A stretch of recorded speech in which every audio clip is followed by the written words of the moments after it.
वनविकास महामंडळाची ऐतिहासिक कारवाई, साग, तोड आणि घोरपड शिकार करणारे 6 आरोपी जेरबंद।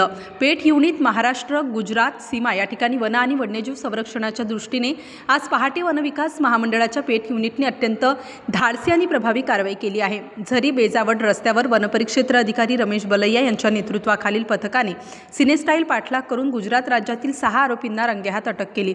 अटक करण्यात आलेले आरोपी अवैधरित्या साग वृक्षांची तोड व वाहतूक करीत होते। याहून गंभीर बाब म्हणजे त्यांच्या ताब्यातून वन्यजीव संरक्षण अधिनियम कायद्याअंतर्गत सर्वोच्च संरक्षित असलेल्या 2 जिवंत घोरपडी जप्त करण्यात आल्या। 3,93,478 रुपये किमतीचा मुद्देमाल, ज्यात साग, लाकूड, महिंद्रा पिकअप आणि होंडा युनिकॉर्न या वाहनाचा समावेश असून ते जप्त करण्यात आला।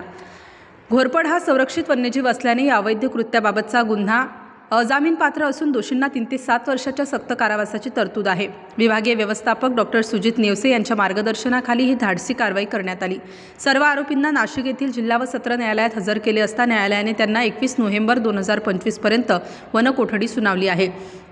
प्रादेशिक व्यवस्थापक श्री सिद्धेश सावर्डेकर यांनी या धाडसी कामगिरीचे कौतुक केले असून वन विभागाने आपली कठोर भूमिका यापुढेही कायम ठेवण्याचे आश्वासन दिले आहे।